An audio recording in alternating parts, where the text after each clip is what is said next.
All right, let's dig in. Today I'm going to be doing a little Q&A session from what followers and clients and past clients have asked me.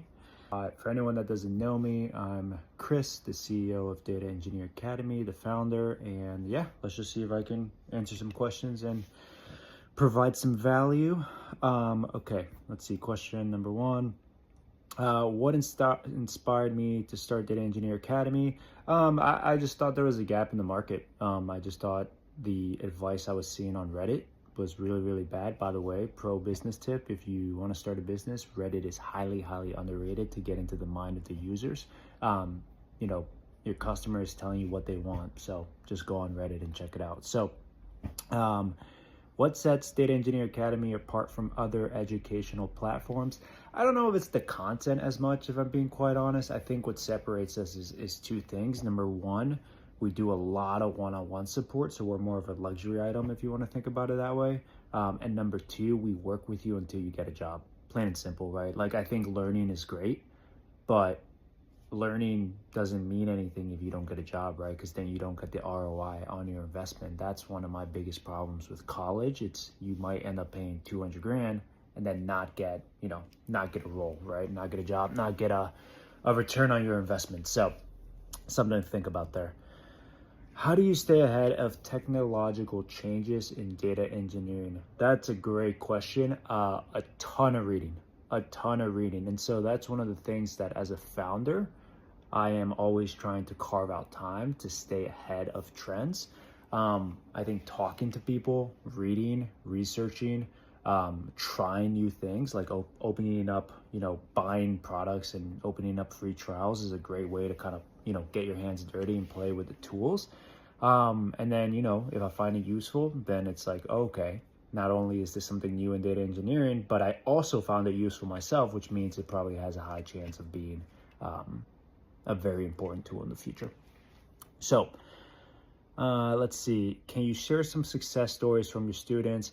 Sure. I mean, there's a lot of video testimonials. Just go to our YouTube page. You'll see all of them. Yeah, you'll see all of them. What advice do you have for someone looking to transition into a data engineering career?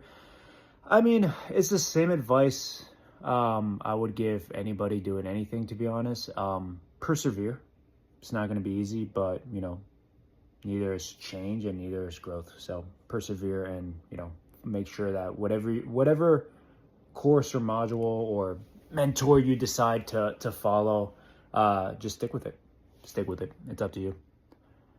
What is the biggest challenges you face as a CEO in the tech education industry? The biggest challenges? That's a good question. I would say in the tech education industry, we talk to a lot of people with self-doubt, right? They kind of, for example, I'll take, learning SQL, for example. Learning SQL will probably take you 20 to 40 days, but it's going to benefit you for the next 20 to 40 years. Just think about that, right? Like it's the best investment you can make because you're spending 20 to 40 days to benefit from it for the next 20 to 40 years. But what most people do is they get overwhelmed, they get in their own head, and then they give up before they even try. So, the biggest problem for us when we talk to prospects is that they come on the call with a very limited mindset and think to themselves, oh, can you guys really make this happen? And what I hear is, oh, you don't believe in yourself. Like, let's be real. Like, you don't believe in yourself. Like, at the end of the day, we have a ton of proof that other people have fully transitioned from non-tech to tech. So why wouldn't you be able to do it? Just think about that, right? It's like, what is it really saying when someone says, hey, is this really possible? To me, when I hear that, I'm like, oh, there's a lot of self-doubt there. So that's been the biggest challenge because, and by the way, this is nothing new, right? This is all of education, all of history. That's just been the biggest challenge because tech education specifically, I get how it can be very, very overwhelming for a beginner, but it's not that hard after a while. All right, let's see. How does Data Engineer Academy support diversity and inclusion? I'll be honest, I haven't thought about it. We just talk to everybody, accept everybody, men, women, all races, gender, sexuality. Yeah, I haven't thought about it, but hopefully that doesn't come off as insensitive. It's a startup, and as we grow, we'll think about it more. But as of now, we're just being inclusive to everybody. How do you measure the success of your students and your program if they get the job? We try to take as much ownership as possible. Now, I don't think we're responsible for everybody's failures, right? I've said this before, I've had people pay me, and then we've never heard a word from them. We've tried to email them, text them, Slack them, and if they don't respond, is that a failure on us or a failure on them, right? Something to think about. So the reason I bring that up is because, how do you define success? How do you define failure on whose part when it's something like education or a coaching program? The truth is, it's on both sides, but, have I sat down and done the metrics of hey, who has failed this time? Who's failed the other time? So the way we measure it is, did they get the job, right? Did they get a return on their investment? And in my opinion, again, the return shouldn't be measured in a 1-year scale. It should be measured in a 10-year scale of what the return on the investment is. So in my opinion, most people are very, very successful that come through this program. But again, we're always trying to take ownership and do better. What motivates you to keep pushing forward in your business? I love learning. I love data and analytics, data engineering, all of it, because I just felt like there's always more to learn. And it's the same feeling I get with business. I just love learning, and it's what keeps me going, I guess. What are some misconceptions about data engineering that you want to address? I think a big one is that it's a lot of code. I'm not saying it's not code, it is code, but SQL is mostly English.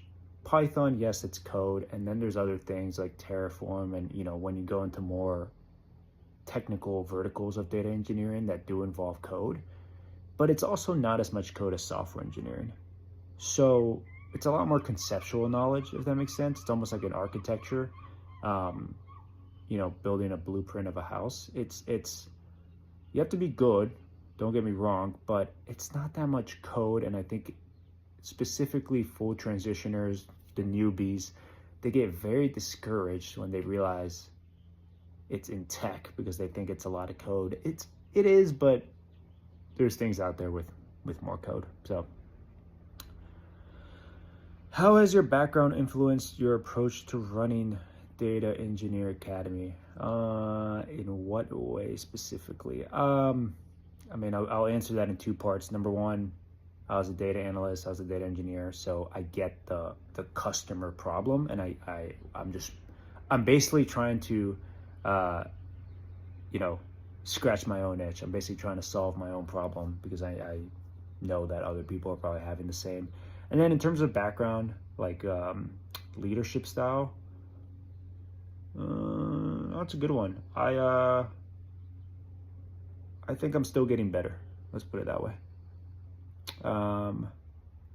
What are some of the important skills a data engineer needs today? Yeah, that one, you can see it all over our YouTube. SQL, Python, data modeling, system design, behavioral questions, a good resume, good communication skills, problem solving skills, industry knowledge, all that kind of stuff. Let's see.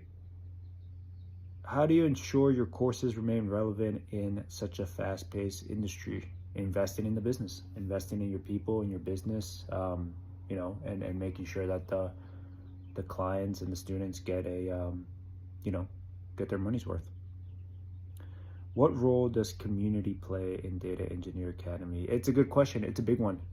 We love staying in touch with our alumni. Our alumni help us, refer other students. They help our students get referred to companies, and I'm excited because it's a very compounding business, the bigger we get, the bigger our community gets, the better everybody, the better experience everybody has.